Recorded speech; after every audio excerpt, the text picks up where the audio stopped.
하나님 말씀 마태복음 26장 14절에서 16절 말씀입니다. 마태복음 26장 14절에서 16절 말씀입니다.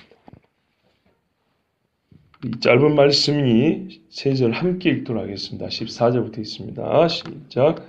그때 12 중에 하나인 가룟 유다라 하는 자가 대제사장들에게 가서 말하되 내가 예수를 너에게 넘겨주리니 얼마나 주려느냐 하니 그들이 은 30을 달아주거늘 그가 그때부터 예수를 넘겨줄 기회를 찾더라. 아멘. 기도하겠습니다. 하나님 아버지, 오늘 참 무거운 말씀입니다. 거룩하신 주 하나님, 우리가 정말로 주의 제자 중에 한 사람, 배도자를 보게 되었습니다. 오늘 이 말씀이 천금과 같이, 태산과 같이 귀하며 무겁게 들리게 하여 주시고 절대로 사람의 감정만 훑고 지나가거나 스치고 지나가는 말씀이 아니라 우리의 심령에 꼭 말씀이 자리 잡아서 우리 속사람을 변화시키고 정말 주님 모실 날을 준비하는 깨어있는 백성 되는 그렇게 만드는 말씀 되게 하여 주시옵소서. 종의 입은 작아도 하나님의 말씀은 크시오니 주의 크신 말씀의 그 큰 능력으로 역사하여 주시옵소서. 예수 그리스도의 이름으로 기도합나이다. 아멘.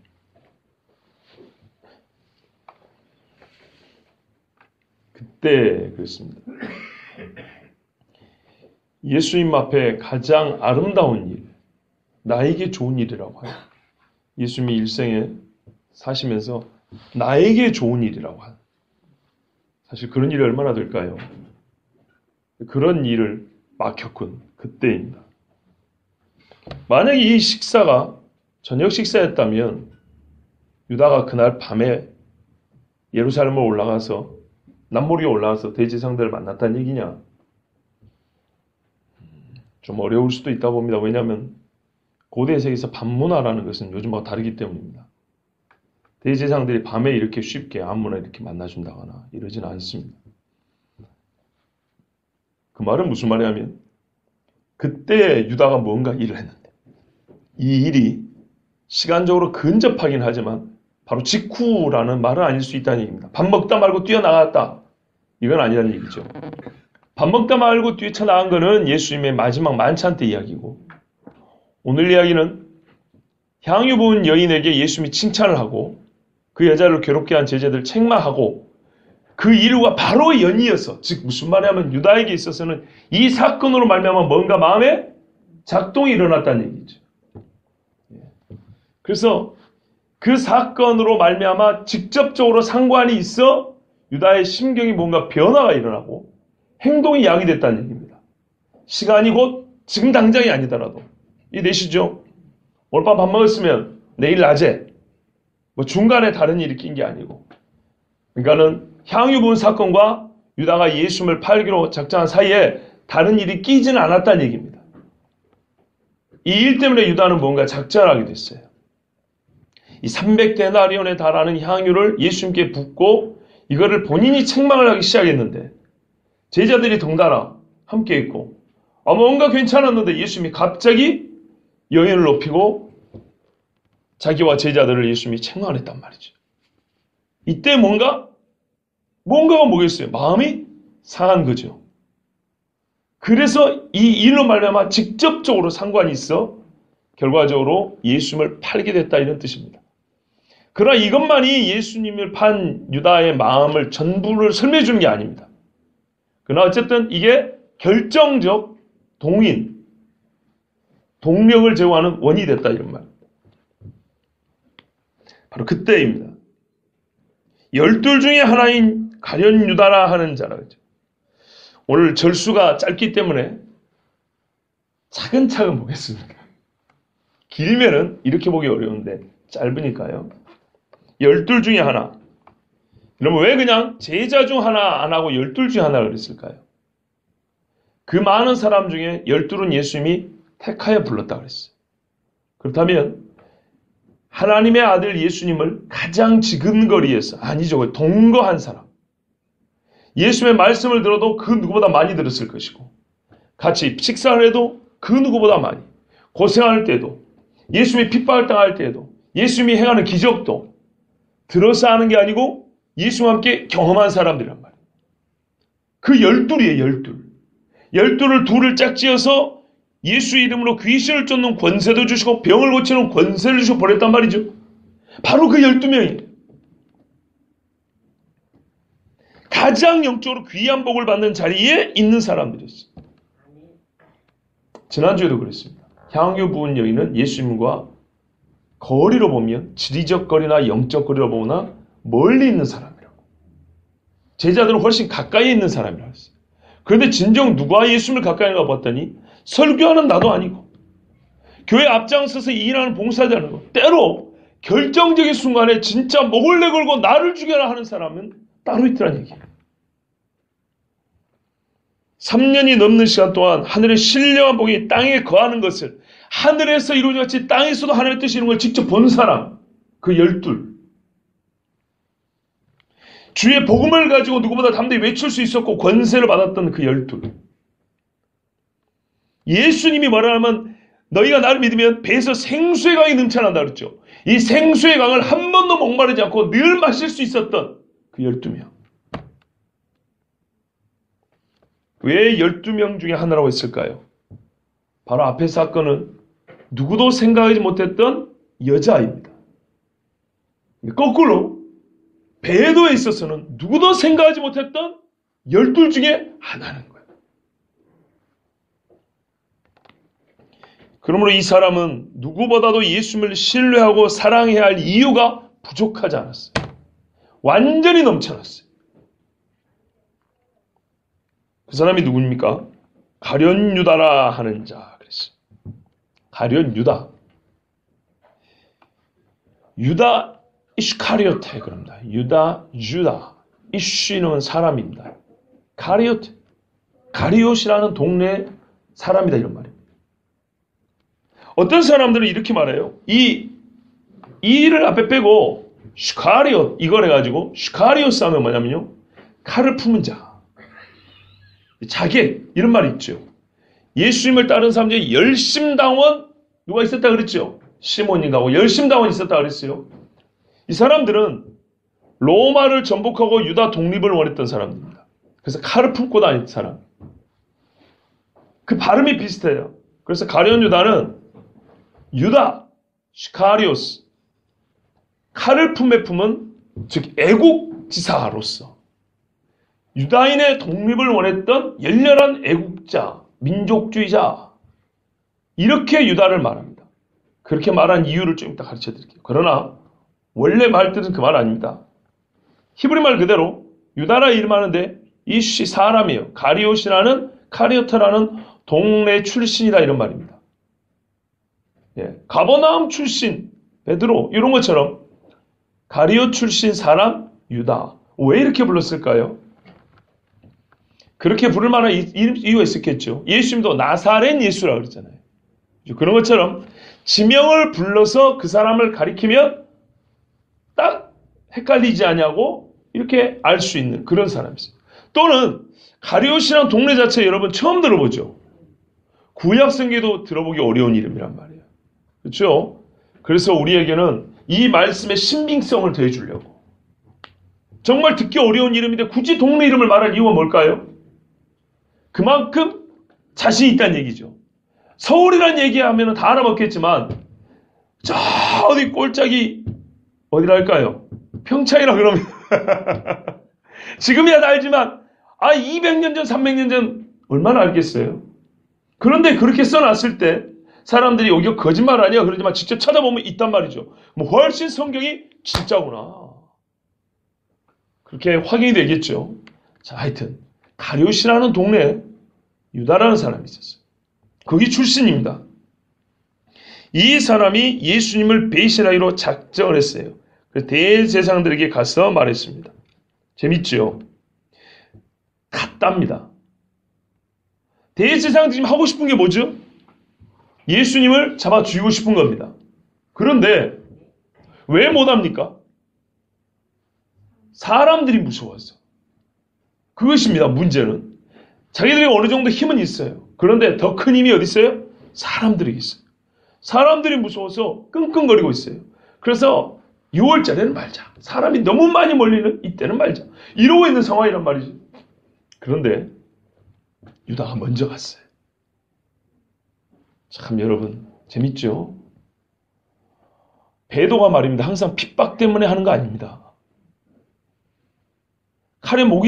목에 칼이 들어와서 배도하는 거 아닙니다. 정말 칼이 목에 들어올 정도까지 그 환난을 견딘 사람은요, 마지막 그거 다 견딥니다. 여러분, 칼이 처음부터 목에 들어옵니까? 여러 어려움이 있지 않겠습니까? 그거를 견디는 사람이 마지막 칼이 목에 들어왔다 그걸 못 견디겠어요. 그 정도 되는 사람은 분명히 견딜 수 있어요. 여러분, IS가 예수 믿는 사람 목초 죽인 거 봤지요? 그들 중에 어느 한 사람 막 빌면서 울면서 그 사람 보셨어요? 아닙니다. 참 멋지게 순교합니다. 저도 가끔 그런 생각합니다. 아니 좀 자주 합니다. 예전보다 신앙이 좀 컸다라는 증거가 이거 같아요. 옛날에는 환난을 생각하면 그냥 무서웠거든요. 근데 요새는 조금 아주 조금요 기대가 돼요. 왜냐하면 내가 말로만 듣던 주를 위하여 핍박을 당한단 말이야. 내가 나 같은 죄인이 예수님으로 말미암아 이 사람이 나를 왜 때리냐니까 예수 때문에 때린대요. 나 같은 놈이 예수 때문에 맞을 수가 있는 거야. 그냥 아프기만 한 것이 아니고 기뻐서 웃음도 나올 것 같아요. 물론 지금 생각입니다. 슬픔과 고통이 웃음과 기쁨과 함께 할 거라고 생각해요. 여러분 스데반이 그냥 아파서 죽었습니까? 아니죠. 그런데 이 유다는요, 예수님을 배신할 작정에서 대제사장을 찾아갔어요. 대제사장이 이 별 볼 일 없는 인간을 만나줬겠습니까? 아니죠. 뭐라고 말했겠어요, 문지기에게? 내가 예수를 팔 계략을 가지고 왔다. 계책을 가지고 왔다. 그랬겠죠? 얼른 받아들인 겁니다. 자, 뇌물로 포섭한 것도 아니고, 위협을 한 것도 아니고, 칼로 위협한 것도 아니고, 정말 예상치 못하게 유다가 먼저 가서 이 악인들에게 기쁨을 안겨줬어요. 내가 넘겨준다. 여러분, 왜 이야기를 앞에 우리가 지난주에 읽었던 사건하고 이렇게 배치를 해놨을까요? 연달아서. 실제로 이렇기도 하고, 중간에 혹 먼 대화에서 빼고 이 두 개를 바로 붙여놓은 이유가 뭐 있을까요? 바로 그겁니다. 마리아는요, 예상치 못한 예수님을 사랑한 사람이었어요. 그렇게 복음을 듣는 사람은 그렇게 살아야 되는 거예요. 그럼 꼭 그 정도로 아름다운 만큼 위험하고 경고해야 될 말이 있어요. 배도는요, 가장 가까이 있는 자가 하는 거예요. 의외로 가장 멀리 있는 자가 예수님을 가장 사랑하는 것처럼 배도는 가장 가까이 있는 자가 주님을 버리는 겁니다. 복음이 증거되는 곳에 이 이야기는 경고의 메시지로 증거될 필요가 있습니다. 십자가 복음이 가장 강력하게 증거되는 곳에 배도에 대한 경고도 가장 강력하게 증거돼야 합니다.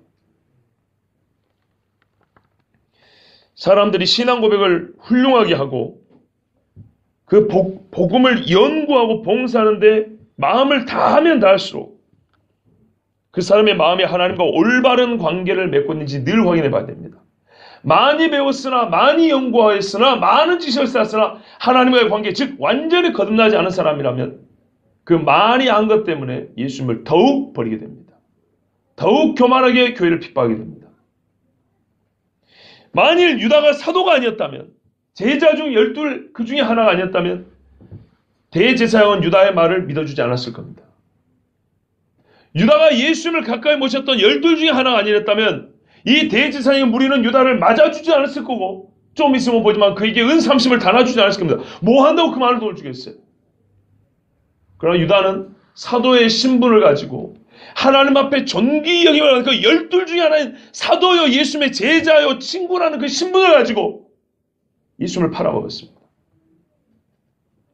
성경의 구약에 이 비근한 예를 찾을 수 있습니다.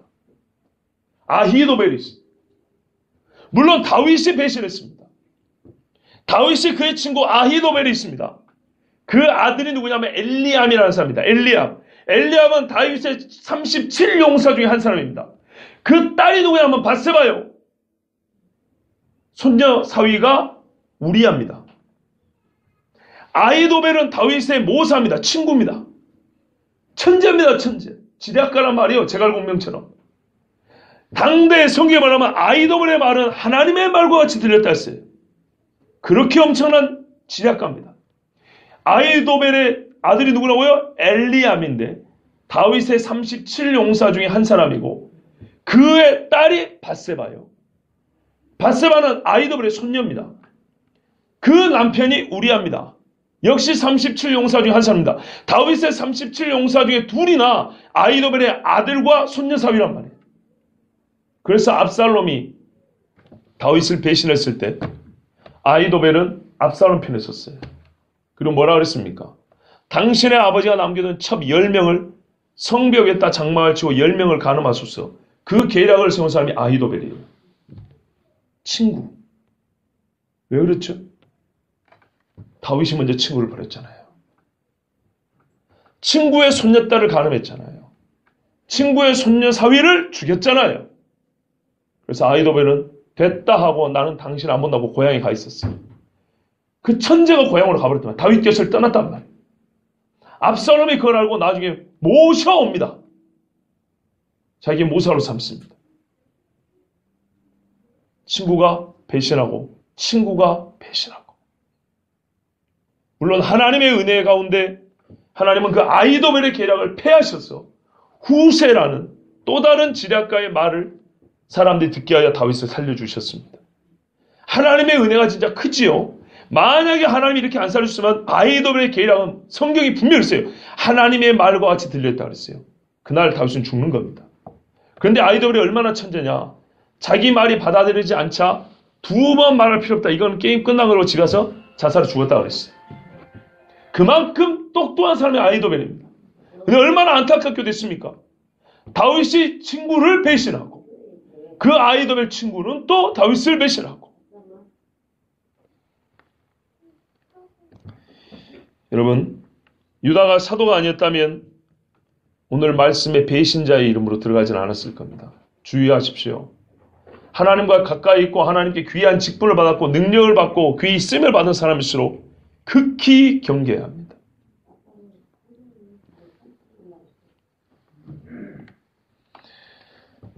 그리고 우리가 하나 알아야 될 게 있습니다. 예수님 뽑은 12 중에 한 사람이 예수님을 배신한 사람이었습니다. 그렇다면 여러분 세상 어디에 영적으로 완전히 거룩한 사람들의 모임이 있으리라고 여러분 장담할 수 있습니까? 예수님이 몰라서 그런 거 아니에요. 처음부터 그랬어요. 내가 너희 12를 택하지 아니하였느냐. 그러나 너희 중 하나는 마귀니라고 그랬다고요. 이건 우리에게 또 다른 교훈을 줍니다. 우리가 이미 읽은 대로 말하면 알곡과 가라지가 섞여 있다 그랬죠. 우리는 이 말을 정말 진작에 잘 안 듣습니다. 설마 우리 중에 그렇지 않습니다. 죄송하지만 모든 장례식에 가서 이분이 천국 갔다고 말을 못합니다. 저는 같이 슬퍼해 줄 수는 있습니다. 그러나 천국 소망을 항상 똑같이 설교할 수 있는 건 아닙니다. 나는 거짓말쟁이가 되는 겁니다. 보십시오. 12 중에 한 사람이 예수님을 배신한 배신자예요. 그렇다면 여러분, 이 땅에 수백 명이 모이고 수천 명, 수만 명이 모인 교회에 그 교회 목사가 아무리 유명하고 그 교회가 세상에서 칭송받는 몇 손가락에 들어가는 교회를 할지라도 그 가운데 배도자와 예수를 모르는 사람이 있겠습니까? 없겠습니까? 넘쳐나는 겁니다. 가룟 유다가 대제사장에 가서 말을 했습니다. 내가 예수를 너희에게 넘겨주리니 참 건방진 인간입니다. 여러분 한번 생각을 해보십시오. 여러분이 누가 다른 사람이 나를 넘겨준다고 얘기를 했을 때 기가 차지 않겠습니까? 내가 지 건가요? 내가 물건인가요? 내 소유권이 그에게 있나요? 마귀가 그냥 예수님을 배신하는 것이 그냥 모른다, 부정이 아닙니다. 예수님을 물건처럼 팔아먹는다는 얘기입니다. 예수를 팔아먹고 복음을 팔아먹는 모든 사람이 배도자들입니다. 예수님은 가룟 유다에서 더 이상 하나님의 아들도 아니고 선생님도 아니고 선지자도 아니고 메시아도 아닙니다. 돈하고 바꿀 수 있는 물건입니다. 왜요? 여러분, 성경이요, 말을 낭비하지 않고 하나도 허투루 쓰지 않는다 그랬어요. 뒤에 뭐 은 30을 어쩌준다고요? 달아준다. 번역을 참 잘했어요. 어감을 잘 썼어요. 한번 생각을 해보세요. 나는 너희에게 넘겨주고, 이 사람들은 뭐 해줬다고? 예수의 몸값을 뭐 해줬다고요? 달아줬다고요. 한 푼, 두 푼 달아줬다고요. 예수를 어떻게 취급한 거예요, 여러분? 유다는 예수님을 자기 주권하에 놓은 그런 사람과 같이 되었습니다. 예수 그리스도를 믿지 않는 사람들은 항상 이런 식으로 예수님을 대합니다. 매우 건방지고 오만하고 자기 혀로 장난삼아 이렇게 저렇게 굴려먹는 사탄같이. 사탄 굴리는 거 아시죠? 입으로. 그렇게 예수님을 굴려먹습니다.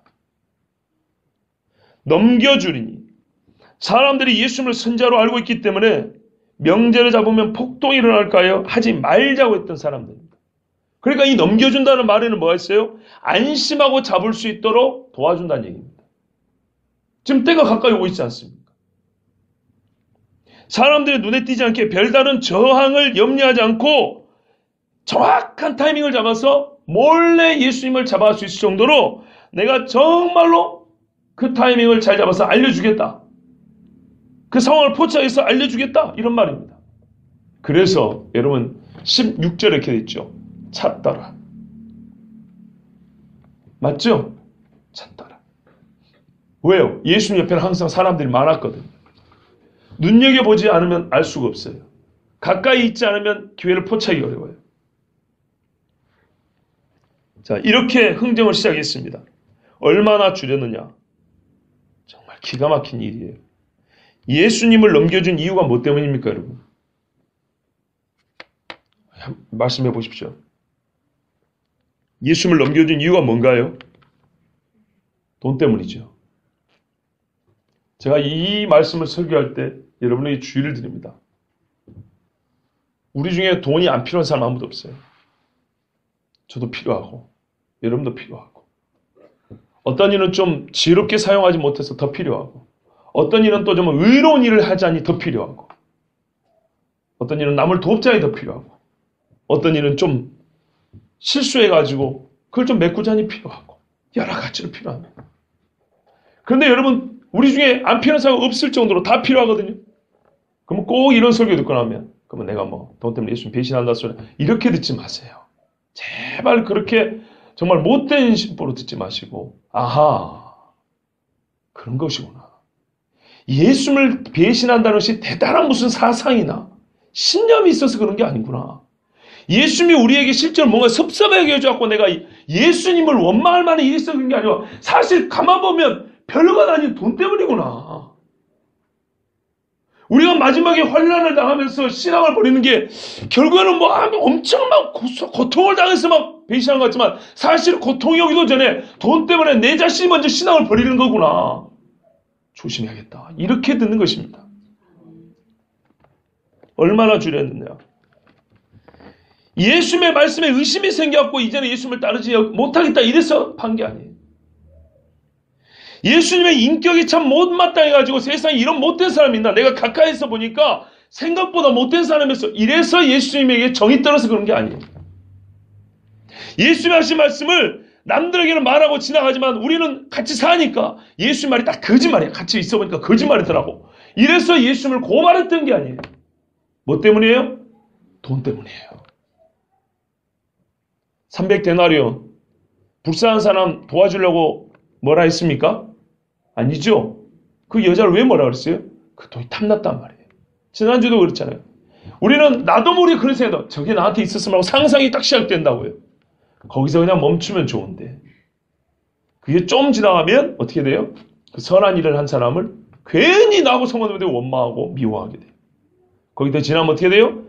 그 돈을 갖고 싶어서 이제 불의한 일을 하기 시작합니다. 이 인간은 여기까지 간 거예요.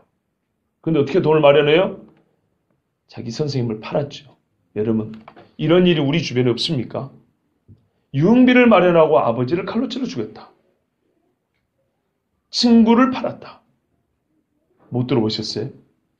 문구는 조금 다르지만 이와 유사한 일 많이 들을 수 있는 시대를 살고 있습니다. 대단한 신념 때문입니까? 이념 때문입니까? 돈 때문입니다. 돈을 사람이 일만하게 뿌리가 되었다라는 말씀이 그대로입니다. 일만 악을 용서할 수 있는 분을 팔아먹은 게 뭐 때문이에요? 돈 때문이에요. 유다는 돈이 부족한 사람이 아니었어요. 우리 알듯이 이미 이 팀에 예수님의 이 제자들의 무리에 돈, 괴, 저금 통장을 가지고는 회개했어요. 그런데 어떻게 했습니까? 돈이 부족한 것이 아니었어요. 돈을 사랑하는 것이 뭐였어요? 디모데후서 4장에도 보면 뭐랍니까? 대만은 세상을 사랑하여 나를 떠나갔고 그럽니다. 바울하고 같이 고생하는 것이 바울이 보니까 못된 사람이었어요. 바울이 거짓말쟁이였어요. 바울이 나한테만 유독 못되게 해준 거예요. 인격적으로 별 볼 일 없는 사람이야. 바울이 전염병이 있다고 나한테 맨날 옮을 것 같아. 그래서 떠난 게 아니에요. 뭐 때문에요? 세상을 사랑하여. 같은 뜻입니다. 그는 스스로 미혹될 것을 자처한 사람이에요. 여러분, 대개의 배도는 이렇게 일어납니다. 욕심이 잉태되어 죄를 난다 그러죠. 이 사람은 이 죄 때문에 결국 사망한 사람입니다.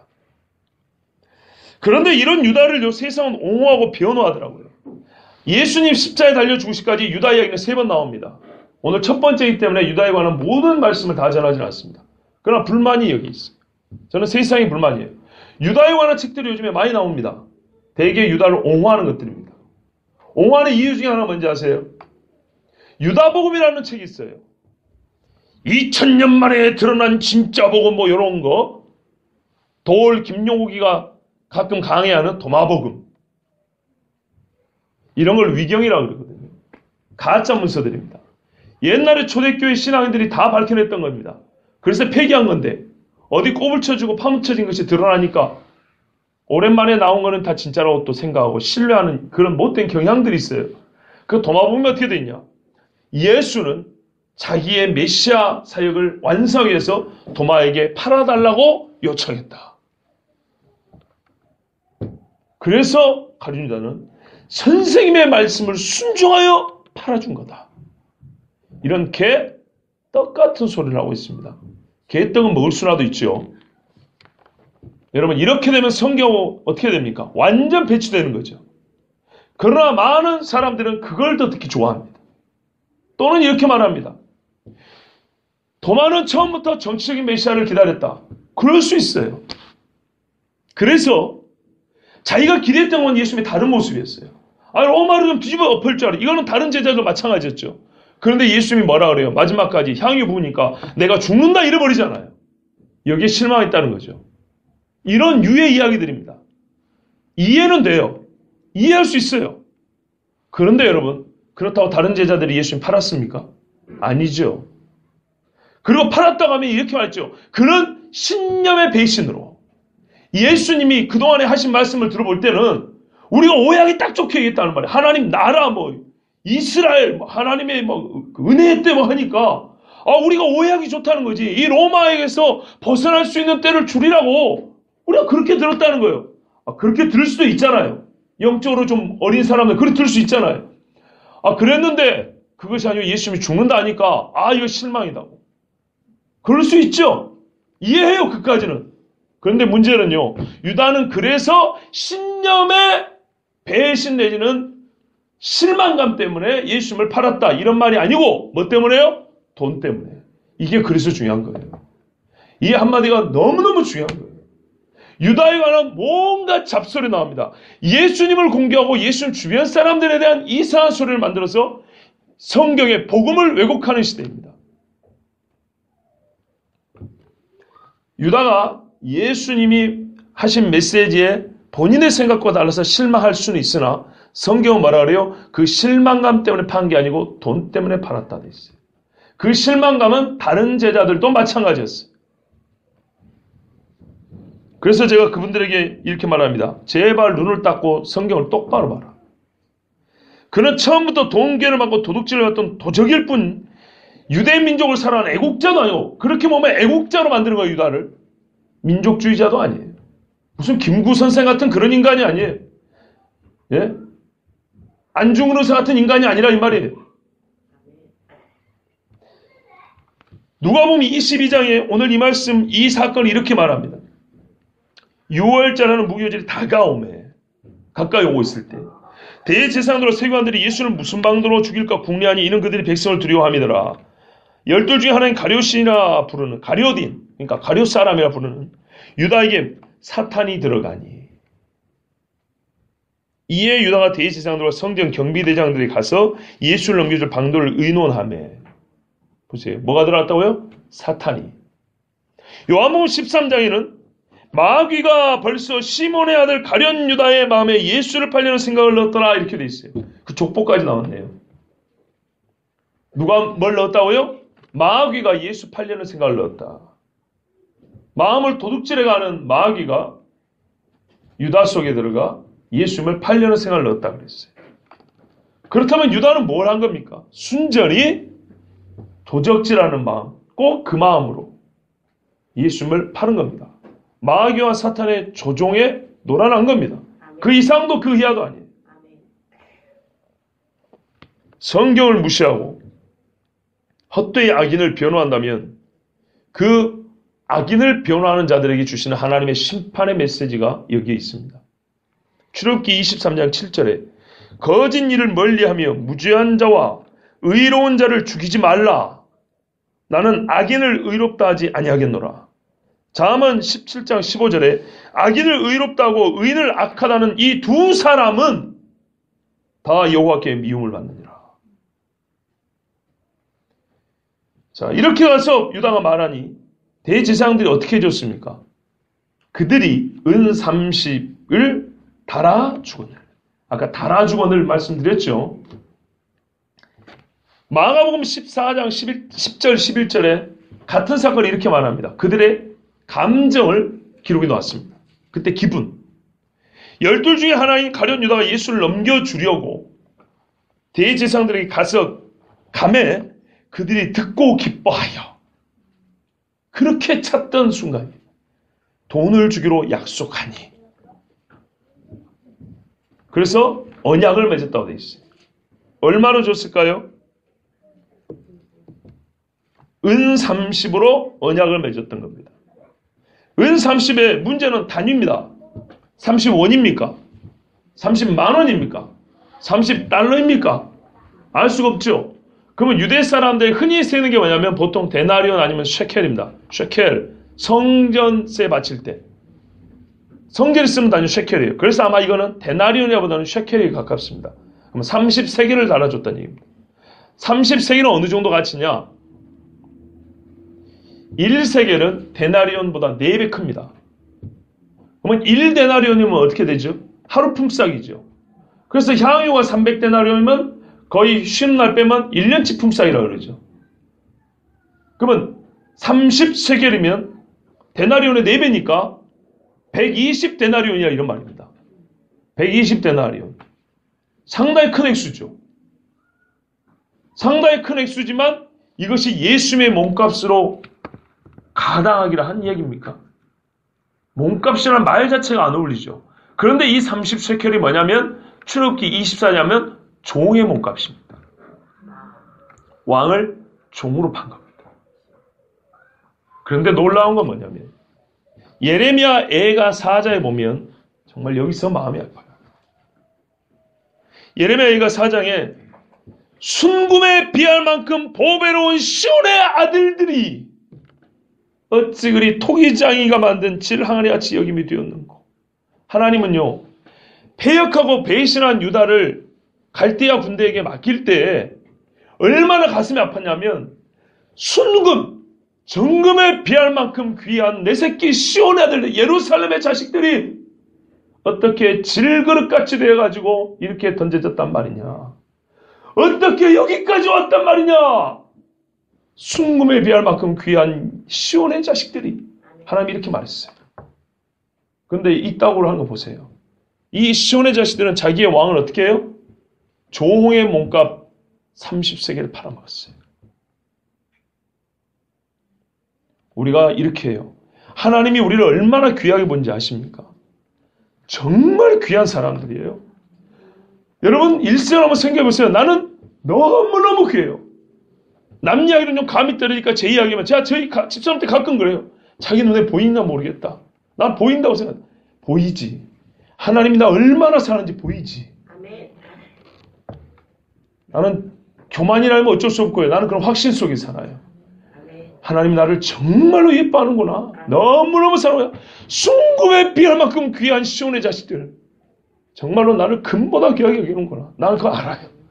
여러분 이거는 교만이 아니고 이거는 믿음이에요. 믿음. 성령도 너희가 하나님의 자녀인 것을 증거하시다니 그랬어요. 이거는 사람이 가르칠 필요가 없다 그랬어요.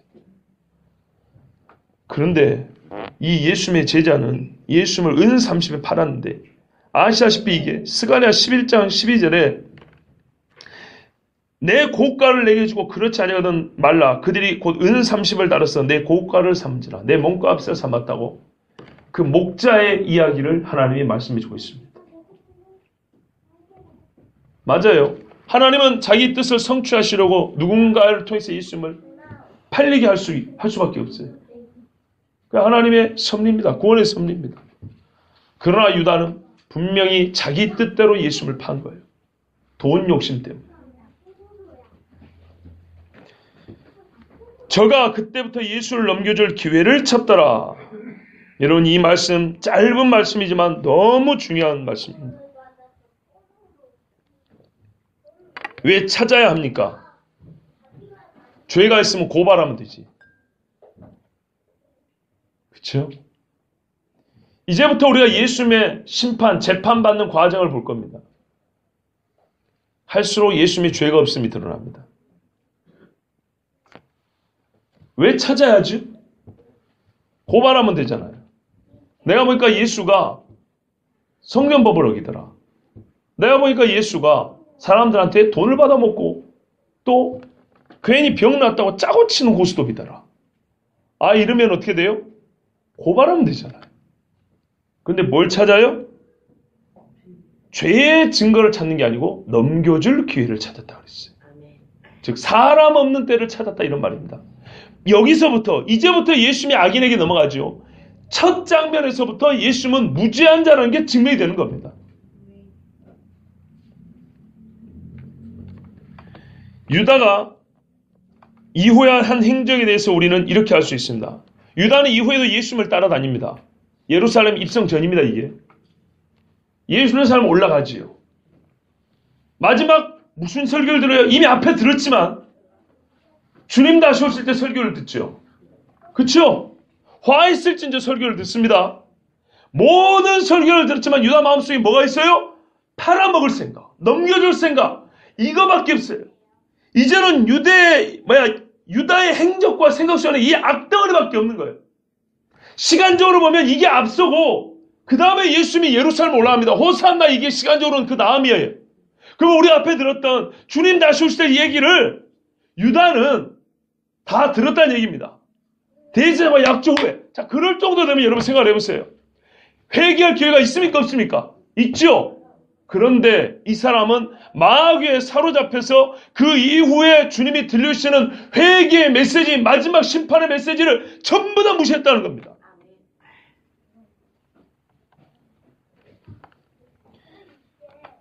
넘겨줄 기회를 찾더라. 그의 일생에 가장 애쓰는 일이 선생님을 팔아먹을 기회를 찾는 일이 되어버렸습니다. 이렇게 힘써본 일이 없어요. 이렇게 고생한 일이 없어요. 사도행전 1장 16절에 베드로가 이렇게 말하죠. 형제들아, 성령이 다윗의 입을 통하여 다윗이 이미 예언했다는 겁니다. 예수 잡는 자들의 길잡이가 된 유다 이렇게 말하고 있습니다. 참 표현이 얼마나 정확하고 우리에게 깊은 통찰을 준지 모릅니다. 유다가 길잡이 노릇을 하지 않았으면 대제사장들은 예수님을 잡을 수 없었다는 얘기입니다. 여러분, 길잡이가요, 높은 산을 간다든지 어디 관광지를 가더라도 가이드가 중요하죠. 가이드가 잘못하면 다 죽습니다. 볼 것도 못 보고 위험해지기만 합니다. 가이드가 매우 지혜로워야 합니다. 매우 똑똑해야 되고 소위 손바닥 보듯이 그 집을 훤히 보고 있어야 됩니다. 예수 잡는 일에 뭐 했다는 얘기예요. 유다는 고민하고 궁리하고 지가 가진 지혜와 지식을 총동을 했다는 얘기입니다. 대제사장과 서기관들과 당대 엘리트들이 생각하지 못한 방법, 그때와 그 기회를 포착하느라고 유다는 마지막 일주일을 그렇게 보낸 겁니다. 여러분, 우리가 이미 들었던 말씀을 통해 다시 한번 생각해 볼까요? 돈을 사랑하여 교회 안에서 예수님과 가까이 있지만은 사람들이 이용하고 예수 팔아먹을 기회를 일생에 궁리하는 목사들도 있답니다.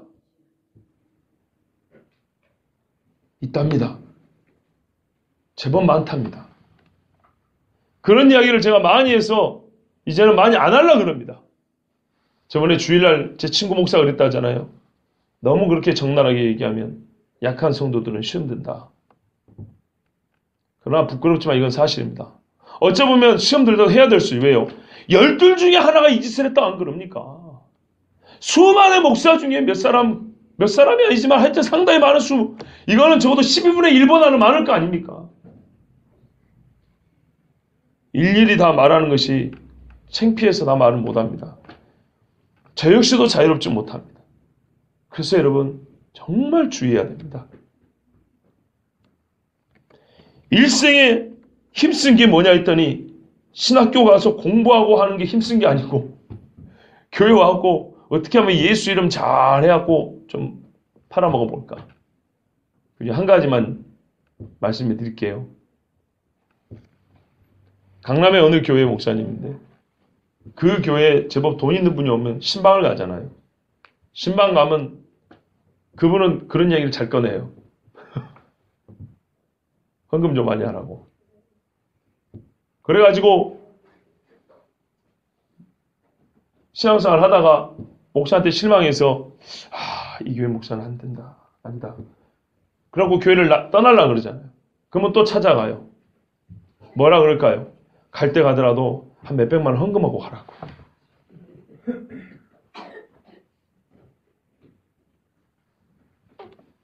돈이 없는 교회는 아니에요.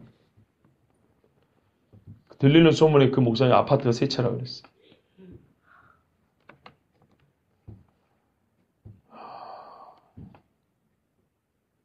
돈이 부족해서가 아니고 돈을 사랑해서 그런 거예요. 성도를 어떻게 생각하는 겁니까?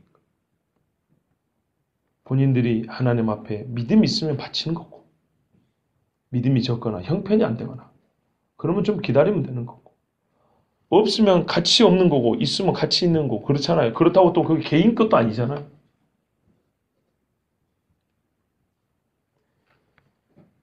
일생에 수고하고 애쓴 것이 뭐냐면 이 교회라는 조직을 가지고, 이 교회 목사라는 직분을 가지고, 입에서 하는 예수 이름에 붙이는 복, 이거 가지고 성도들을 어떻게 나에게 뭔가 유리하게, 나에게 뭔가 도움이 되게, 물질적인 얘기죠. 이렇게 좀 그 손을 좀 이렇게 열게, 지갑을 좀 열게 할까. 이런 궁리를 일생에 하는 분도 있답니다.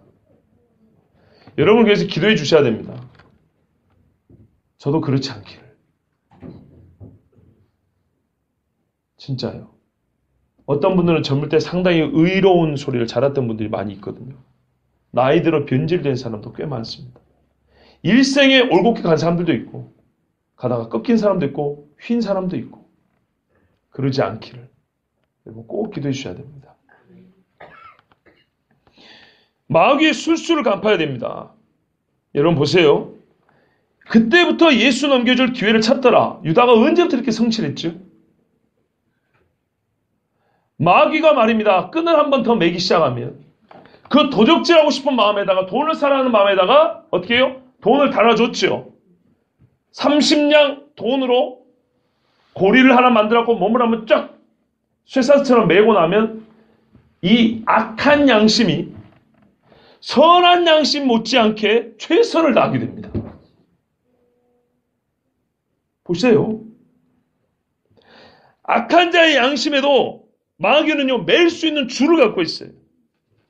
유다는 돈을 받은 후에 뭐 해야 돼요? 돈값을 해야 된다는 의미가 있죠. 안 그러면 돈 뺏기고 두드려 맞겠죠. 돈만 뺏기겠어요? 대지산을 우롱했으니, 하나님을 우롱한 건 모르고 대지산을 우롱했으니 뒤지게 맞을 거 아닙니까? 그의 악한 양심이 악을 행하는 데에는 선한 양심과 같이 그의 마음을 압박했던 것입니다. 마귀는 이렇게 일을 해요. 그래서 한 번 악을 하면 더 행하고 더 행하고 더 행하는 거예요. 악이 재밌기도 하지만 악이 양심적으로 압박을 줘요. 너 이 자식 해야지. 같이 뭐 나눠 먹었어. 너 같이 먹었으니까 이제 끝까지 입 다물고 가야지. 보세요. 그쵸? 이래서 사람은 어떻게 돼요? 배도를 시작하면 참 안타깝지만 배도의 끝까지 가는 거예요. 조심해야 됩니다. 오늘 말씀은 예수님께서 십자가에 못 박혀 죽으시기까지 마귀의 역할을 한 가룟 유다의 행적 중 첫 번째 이야기입니다. 세 가지 이야기가 기록이 있는데 그 중에 첫 번째입니다. 우리는 여기서 가장 중요한 주제 한 가지를 발견했습니다. 바로 배도와 돈입니다. 배도와 돈. 무엇이 예수님을 주님이 되지 못하게 했습니까? 신념이었습니까? 인격적 결함이었습니까? 예수님의 메시지가 거짓되었기 때문에 그렇습니까? 아니면 예수님 무슨 부도덕한 죄를 지었습니까? 아닙니다. 돈 때문입니다. 무엇이 예수님을 배신하겠습니까? 생각해서 답 찾지 마세요. 그냥 답은 여기 있어요. 돈 때문입니다. 데살로니가후서 2장 3절에 누가 아무렇게 하여도 너희가 미혹하지 말라. 먼저 배도하는 일이 있고 저 불법의 사람 곧 멸망의 아들이 나타나지는 이르지 아니한다 그랬어요. 마지막 때 수많은 그리스도인들이 배도한다 그랬습니다. 그러면 오늘 말씀 주셔서 예수님이 십자가에 죽으시네 절체절명의 순간에 배도한 이유가 참 허무하게도 뭐 때문에요? 돈 때문에. 수많은 사람들이 마지막 때 주님 오시기 전에 왜 교회를 떠나고 이 예수를 팔아먹고 왜 복음을 등지게 될까요? 돈 때문에. 돈이 할 수 있는 것과 돈이 할 수 없는 것을 해서 갈등할 거예요. 돈이 할 수 있는 것은 먹을 것을 살 수 있게 하는 거고 돈이 할 수 없는 것은 구원인데 당장 필요한 것은 먹을 것이 구원이 아니므로 제법 교회 좀 다녔던 사람은 이 둘 사이에 갈등하다가 먹을 것을 택하고 구원을 버릴 거라 이런 말입니다. 칼이 목에 들어오기 전에 돈 때문에 배도합니다. 그래서 적그리스도가 뭐래요? 짐승의 표를 받게 하니 매매를 못하게 하더라. 여러분, 가룟 유다는 용서받지 못했습니다. 회개할 기회조차도 얻지 못했습니다. 히브리서 10장 말씀을 읽어드리며 오늘 말씀을 마치겠습니다. 우리가 진리를 아는 지식을 받은 후 진짓 죄를 범한 즉 다시 속죄하는 제사가 없고 오직 무서운 마음으로 심판을 기다리는 것과 대적하는 자를 태울 맹렬한 불만이 있으리라. 모세의 법을 폐한 자도 두세 증인으로 말미암아 불쌍히 여김을 받지 못하고 죽었거든.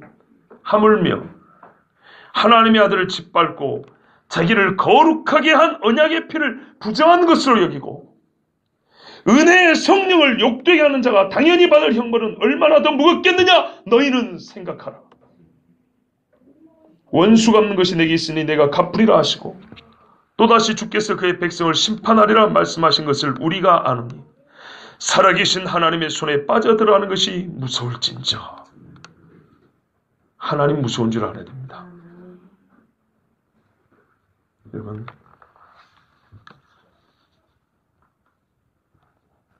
열둘 중에 하나입니다. 비율로만 보더라도 얼마나 많은 그리스도의 제자라고 자칭하는 사람들 중에 많은 사람이 배도하게 되겠습니까? 우리 주님은 예수님을 그냥 십자가에 못 박게 하지 않으셨습니다. 그 십자가를 못 박게 하는, 그러니까 예수님이 십자가에 못 박히는 그 전체적인 과정을 통해서 우리에게 정말로 어떻게 하면 구원을 얻을 수 있으며 어떻게 하면 구원을 잃을 수 있는가? 누가 구원을 얻은 자며 누가 구원을 잃는 자인가? 그리고 그 후의 세대, 즉 예수님이 십자가에 못 박힌 후의 세대는 다시 오실 주님을 기다리는 세대죠. 다시 오실 주님을 기다리는 이후의 모든 세대는 어디에 주의해야 하는가? 어떤 장애와 어떤 함정이 가장 위험한가? 그래서 우리에게 가르쳐주고 있습니다. 예수 믿는 여러분, 그리고 저는 절대로 돈을 사랑해서는 안 됩니다. 신념도 아니고 인격도 아니고 죄의 문제, 범죄의 문제도 아니었어요. 돈을 사랑하여 예수님을 버리게 됐어요. 마치 짐짝 취급을 했습니다. 이 시대가 점점 그렇게 진행되고 있습니다. 정말 하나님, 나로 하여금 마음을 다하고 뜻을 다하고 힘을 다하고 나의 성품을 다하여 주 하나님을 사랑하게 하옵소서. 그 어느 때보다도 이 기도가 우리에게 절실히 필요한 때입니다. 우리 같이 기도하겠습니다.